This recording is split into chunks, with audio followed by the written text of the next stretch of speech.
Hello friends, welcome to my new session of Smita classes. Today we will go further with the first chapter of class 9 history, the French Revolution. We had done the first part, now today we will do the second part, the outbreak of the revolution.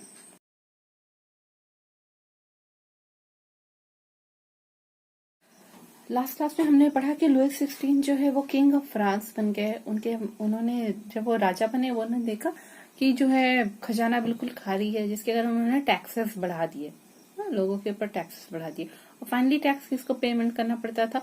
Third state लोगों को payment करना पड़ता था। First और second state का by birth वो लोग privilege थे कि वो टैक्स पे नहीं करेंगे। जो ओल्ड रेजिम में था फ्रांस का, मतलब पुराने तरीके से जैसे सोसाइटी चला रहा था ओल्ड टाइम्स में, उस वक्त क्या होता था कि मोनार्क जो है फ्रांस में, उसका पावर नहीं था कि वो टैक्सेस अकेले लगा पाएगा। He cannot impose the taxes alone. He was not able to impose the taxes according to his will alone. पर उसमें उसे क्या करना पड़ता था? वो स्टेट्स जनरल का मीटिंग बुलाएगा। स्टेट्स जनरल में तीनों कैटेगरी के, तीनों स्टेट्स के लोग अपने रिप्रेजेंटेटिव्स को भेजेंगे और तब मोनार्क जो है मीटिंग करके डिसाइड करता था कि टैक्स बढ़ाना है। पर हाँ, मोनार्क ये डिसाइड कर सकता था कि मीटिंग कब बुलानी है। तो लास्ट टाइम जो ओल्ड रेजिमे में मीटिंग हुआ था वो 1614 में हुआ था। तो 5 मई 1789 में लुई 16 ने फिर एक असेंबली बुलाई स्टेट्स जनरल की। ठीक है, स्टेट्स जनरल की बुलाई। स्टेट्स जनरल क्या था? ऐसा एक बॉडी था जिसमें कि तीनों स्टेट के लोग अपने रिप्रेजेंटेटिव्स को भेजते थे, ऐसा एक काउंसिल था। तो स्टेट्स जनरल की मीटिंग बुलाई ताकि वो प्रपोजल दे सके कि नए टैक्सेस वो पास कर दे। ठीक है, नए टैक्सेस वो लगाए। एक बहुत बड़ा सा हॉल था वर्सेलेस में, जहां पे कि उसके सारे स्टेट जनरल के लोग आने वाले थे, रिप्रेजेंटेटिव्स आने वाले थे। फर्स्ट और सेकंड स्टेट से 300 रिप्रेजेंटेटिव्स आए, टोटल 600 आए फर्स्ट और सेकंड स्टेट से, जो लोग आगे के रोज में बैठे थे। और बिल्कुल facing each other on two sides, एक इधर बैठा था एक इधर, पूरा आमने सामने बैठे थे, facing each other on the two sides. जबकि जो थर्ड स्टेट के 600 मेंबर्स जो थे थर्ड स्टेट के, वो जो को पीछे खड़ा रहना पड़ा, उनको बैठने के लिए सीट भी नहीं दिया गया। थर्ड स्टेट में इतने सारे एजुकेटेड लोग थे, प्रॉस्पेरस लोग थे, पीजेंट्स थे, आर्टिजन्स, प्रॉस्पेरस और एजुकेटेड लोग थे। बाकी थर्ड स्टेट के पीजेंट, आर्टिजन और वुमेन को तो एंट्री ही नहीं दिया गया उस मीटिंग में। तो जो एजुकेटेड और प्रॉस्पेरस लोग थे 600 लोग थर्ड स्टेट के, वो लोग आए थे जिनको की सीट भी नहीं दिया गया। पर ये जो थर्ड स्टेट के लोग आए थे वो लोग पीजेंट्स आर्टिजन्स के 40,000 लेटर्स लेके आए थे, जिसमें उन्होंने उनका ग्रीवियंसेस लिखा था, उनकी शिकायतें लिखी थी पीजेंट्स आर्टिजन्स वुमेन की। और उनमें ये भी लिखा हुआ था कि शिकायतों के साथ उनके डिमांड्स भी लिखे हुए थे। अच्छा, अब क्या है कि वहां पे वोटिंग होता था, कोई भी डिसीजन लिया गया उसके लिए वोटिंग होता था। हर स्टेट के पास एक एक ही वोट था। हर स्टेट के 3 कैटेगरी के स्टेट थे, तीनों स्टेट के एक एक वोट थे। तो लुई 16 ने बोला कि इस बार भी ऐसे किया जाए, हर एक स्टेट के लोग एक एक वोट देंगे कि ये डिसीजन पास होगा कि नहीं। पर जो थर्ड स्टेट के लोग थे उन लोगों ने डिमांड किया कि नहीं, वोटिंग अब ऐसे नहीं होगा, पूरे असेंबली के हर एक मेंबर का एक एक वोट होगा। इसका मतलब उस समय 300 600 प्लस 600 1200 लोग थे जिनका वोट होना था। उन्होंने बोला कि सबके हर एक मेंबर का एक एक वोट होगा। ये बात उन लोगों ने कहां से लाई थी? ये बात जो फिलोसोफर थे रूसो, उन्होंने अपने बुक्स सोशल कॉन्ट्रैक्ट में इसी आइडिया को बताया था। ठीक है, तो उसी डेमोक्रेटिक प्रिंसिपल को इन लोगों ने आगे वहां पे रखा स्टेट्स जनरल की मीटिंग में, कि हर पर्सन का एक एक वोट वहां पे होगा। किंग ने इस प्रपोजल को रिजेक्ट कर दिया। तो गुस्से से जो है प्रोटेस्ट करने, अपोज करने के लिए थर्ड स्टेट के लोग जो है असेंबली से बाहर निकल गए, कुछ डिसीजन हो नहीं पाया। ठीक है, उन लोगों ने बोला कि नहीं, जो हम थर्ड स्टेट के लोग हैं, हम लोग स्पोक्समैन है होल फ्रेंच नेशन के, मतलब होल फ्रेंच नेशन के लोगों का जो व्यूज है वो हम लोग रखने वाले थर्ड स्टेट के लोग हैं। ठीक है, फिर जो है एक इंडोर टेनिस कोर्ट था इन ग्राउंड्स ऑफ वर्सेलेस, वहां पे ये जो थर्ड स्टेट के लोग थे ये लोग सब एक जगह मिले। 20 जून को इंडोर टेनिस कोर्ट था वर्सेलेस में, वहां पे ये लोग मिले। वहां पे उन लोगों ने डिक्लेयर किया कि हम लोग अपने से मिलके एक नेशनल असेंबली बना रहे हैं और हम लोग यहाँ से तब तक नहीं जाएंगे जब तक हम एक तरह का कॉन्स्टिट्यूशन लिख नहीं ले, रूल्स एक बना नहीं ले, कॉन्स्टिट्यूशन ड्राफ्ट करने नहीं कर ले, जिसमें जिसमें ऐसे रूल्स लिखे रहेंगे कि जो राजा का पावर है उसको लिमिट किया जाए। ठीक है, तो उनके जो लीडर्स उस समय थे वो थे मिराबियू और एबेसियस। मिराबियू एक नोबल फैमिली में, राजा के फैमिली में उसने का जन्म हुआ था, राजा के मंत्रियों के फैमिली में, पर वो कन्विंस था कि नहीं, सोसाइटी में से ये फ्यूडल प्रिविलेज हटना चाहिए। ये जो फ्यूडल प्रिविलेज है कि राजा ने जमीन दान कर दी, लोग फिर चर्च उस जमीन के थ्रू टैक्स ले रहा है और वो लोग को चर्च और नोबिलिटी को टैक्स नहीं देना पड़ रहा, तो वो चाहता था कि ये प्रिविलेज हटे। कौन? मिराबियू चाहता था। तो उसने क्या किया, जर्नल निकाला। जर्नल क्या होता है? 2 पेज का आर्टिकल होता है, उसमें व्यूज होते हैं और रिसर्च करके लिखा रहता है। तो उसने जर्नल निकाला और पावरफुल स्पीच दिया, अच्छे स्ट्रॉन्ग स्पीचेस दिया। जो वहां पे भीड़ जमी हुई थी वर्सेलेस में, उन लोग के सामने स्पीच दिया। ठीक है, फिर क्या हुआ? तो ये तो मिराबियू था, और मिराबियू कौन था? एक नोबल फैमिली में जन्म हुआ था, और दूसरा था कौन था? एबेसियस, जो कि एक प्रीस्ट था, एक पुजारी था। उसने भी एक पैम्पलेट लिखा। पैम्पलेट जानते हैं ना, छोटे छोटे पेपर में पब्लिश करके, किसी जो न्यूज़पेपर के साथ देते हैं, कलर्ड पेपर, कि आज ये शॉप खुला, उसका एडवर्टीजमेंट देते हैं, वैसे पैम्पलेट था। तो उसमें पैम्पलेट में उन्होंने बहुत इन्फ्लुएंशियल पैम्पलेट लिखा, ऐसा उसमें लिखा कि लोग बहुत इन्फ्लुएंस हुए। उसमें उसका हेडिंग उन्होंने दिया, what is the third state. ठीक है, तो वो लोग सब मिलके वहां पे, नेशनल असेंबली के लोग सब मिलके वहां पे क्या कर रहे थे? ये कर रहे थे, वर्सलेस में बिजी थे कि एक कॉन्स्टिट्यूशन बना रहे थे। स्टेट के जो मेंबर थे वो बिजी थे वर्सलेस में कि वो एक कॉन्स्टिट्यूशन बना रहे, पर बाकी फ्रांस में बहुत ही टर्मोइल चल रहा था, पूरा भयानक गड़बड़ चल रहा था। बहुत ही ज्यादा ठंड पड़ गई थी, सिवियर विंटर हुआ था, तो बैड हार्वेस्ट, फसल अच्छे से नहीं हुए थे, ब्रेड का प्राइस बढ़ गया था, और जो बेकर लोग थे वो लोग सिचुएशन को और एक्सप्लॉइट कर रहे थे और होर्डिंग करते थे। सामान को इकट्ठा करके छिपा के रखते थे, और फिर जब बहुत डिमांड बढ़ जाएगा तो हाई प्राइसेस में उसको सेल करते थे, जो बेकर लोग थे, जो ब्रेड बनाते थे। ठीक है, लोग वेट करते थे, लंबे लंबे लाइन में, क्यू में, बेकरी के बाहर वेट करते थे। फिर जो स्त्रियां होती थी, लेडीज, वो बहुत गुस्सा हो जाती थी और गुस्से से पूरा धक्के देके सब शॉप के अंदर घुस जाते थे। ठीक है, उसी टाइम जो है लोगों में मतलब कि गुस्सा बढ़ रहा था। उसी टाइम जो है किंग ने ऑर्डर किया कि अपने ट्रूप्स को, अपने सेना को बोला कि तुम जाओ, पेरिस में जाओ। इससे लोगों का गुस्सा और भी बढ़ गया, और 14 जुलाई को ये जो गुस्से वाले भीड़ थी वो घुस गए और बैस्टिल में जाके वहां के उस पूरे पैलेस को जो है उन्होंने डिस्ट्रॉय कर दिया। ठीक है, बैस्टिल में जाके उन्होंने पूरे पैलेस को डिस्ट्रॉय कर दिया। लोगों का गुस्सा बहुत बढ़ गया, इसलिए सारी भीड़ मिलके चली गई और उन्होंने उसे डिस्ट्रॉय कर दिया। अब जब उन्होंने उसको डिस्ट्रॉय किया तो वो कौन सा तारीख था? 14 जुलाई 1789 था। मतलब कि 7,000 मैन और वुमेन थे, टाउन हॉल के सामने खड़े थे। वो लोग गवर्नमेंट बिल्डिंग के भीतर घुस गए वेपन्स की खोज में। ठीक है, और फिर है 700 लोग जो है वो लोग eastern part of the city में जो फोर्ट्रेस प्रिजन था, माने किले का जो जेल था, बैस्टिल, वहां पे वो लोग घुस गए। वो लोग सोचे कि हमको यहाँ पे कुछ वेपन्स मिल जाएंगे, गोला, बम, बारूद, गन्स कुछ मिल जाएंगे। ठीक है, तो वहां से जो है वहां पे फाइट हुआ, वहां के जो सेना के लोग, आर्मी के लोगों के साथ उन लोगों का, नॉर्मल पब्लिक का फाइट हुआ। ठीक है, जो बैस्टिल का कमांडर था उसको उन लोगों ने मार दिया और प्रिजनर्स को बाहर निकाल दिया, जो जेल में कैदी बंद थे उनको बाहर निकाल दिया गया।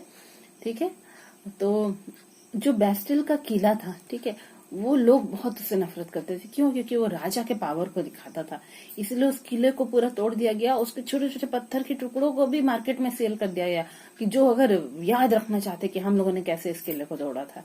ठीक है, उसके बाद तो क्या हुआ, बहुत ये होने लगा, सब तरह राइट्स होने लगा, दंगा फसाद पूरे पेरिस में होने लगा।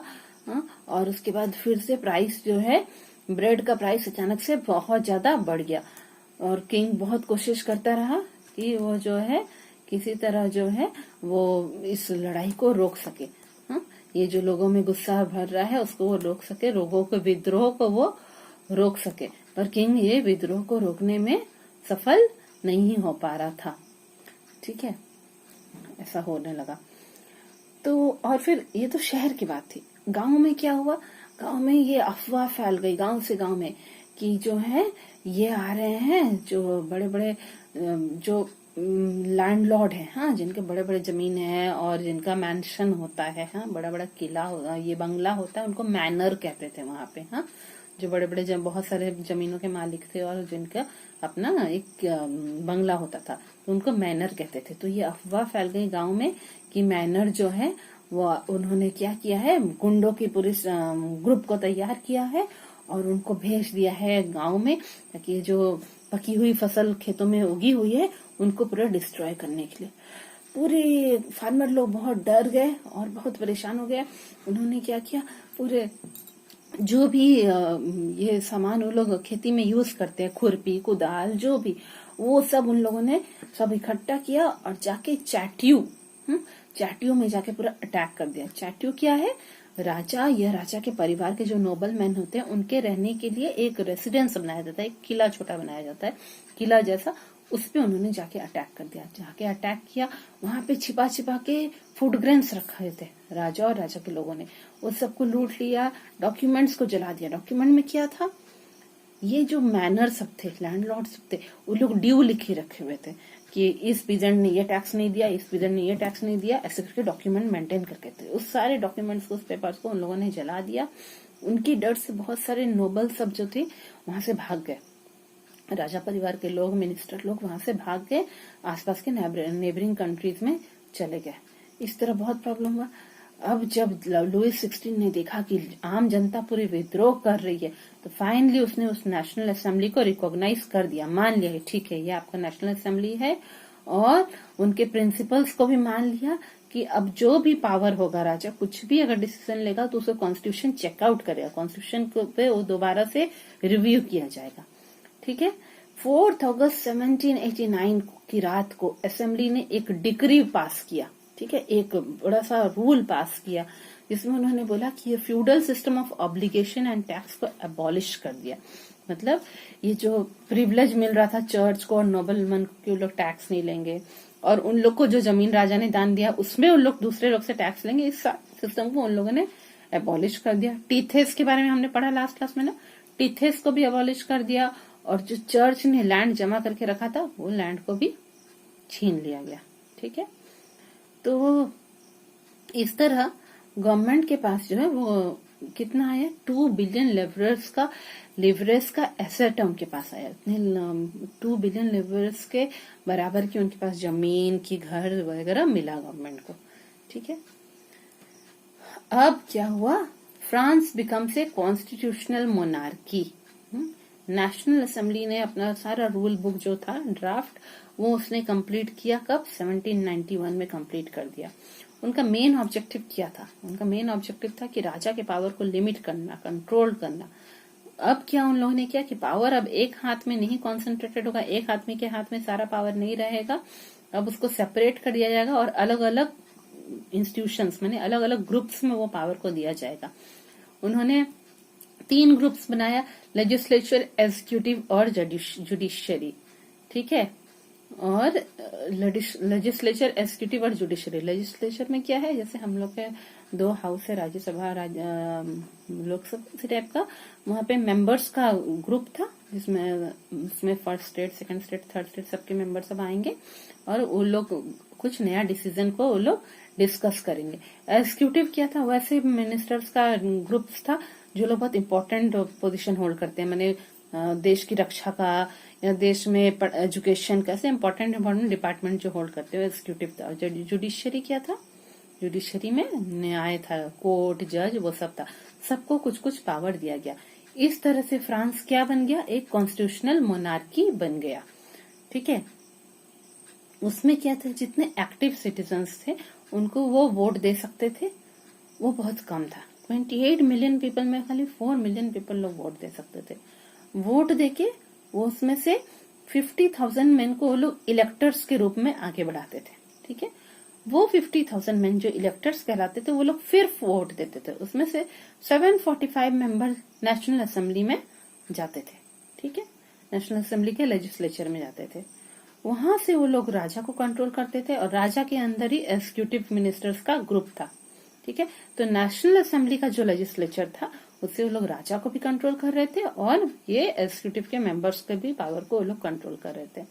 इधर ये जो एक्टिव सिटीजन्स वोट करके 50,000 मैन को भेजे थे, उधर ही और एक वोटिंग भी हुआ जिससे उन लोगों ने एक जज बनाया, जुडिशियरी के लिए जज को अपॉइंट किया। ठीक है, तो एक्टिव सिटीजन्स थे कौन? जिनको ये चांस दिया जा रहा था कि आप वोट दे सकेंगे। और पैसिव सिटीजन्स वो कौन थे? जिनको की वोटिंग राइट्स नहीं दिया गया था, कि वो वोट नहीं दे सकते हैं। उसमें ये पैसिव सिटीजन में बहुत सारे 3 मिलियन मैन भी आते थे और वुमेन, चिल्ड्रन और यूथ बिलो 25 ईयर्स के जो थे वो भी आते थे। ठीक है, तो इस तरह फाइनल कॉन्स्टिट्यूशन जो है 1791 का बना और उसमें उन्होंने पावर दिया नेशनल असेंबली को कि वहां पे वो लॉस बना सकेगा। ठीक है, तो इस तरह एक्टिव सिटीजन कौन थे? जो कि 25 इयर्स से ज्यादा के लोग थे और जिन्होंने जो इतना पेमेंट कर रहे थे टैक्स, जो कि 3 दिन के एक लेबर के वेज के बराबर था, 3 दिन के एक लेबर के सैलरी के बराबर था, उतना टैक्स जो वे पे कर रहे थे और 25 साल से ऊपर की उम्र के थे, वो लोग ही वोट दे सकते थे, बाकी किसी को राइट नहीं था वोट देने का।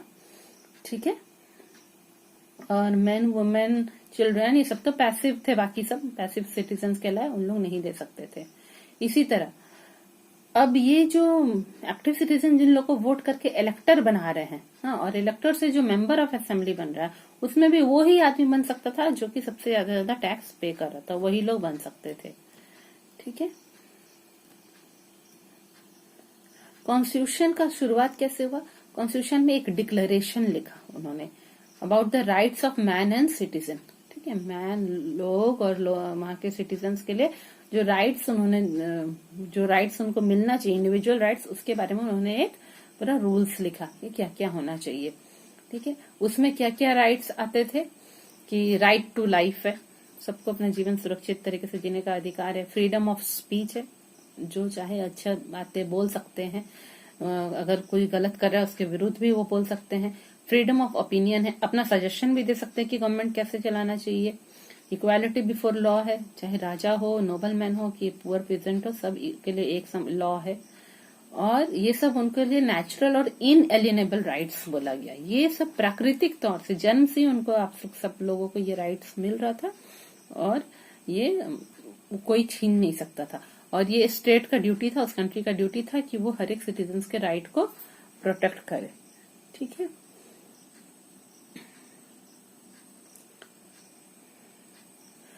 पर यहाँ पे भी कुछ लोग थे जो इनको अच्छा नहीं लग रहा था। इनमें से एक रेवोल्यूशनरी जर्नलिस्ट थे, जीन पॉल मैराट।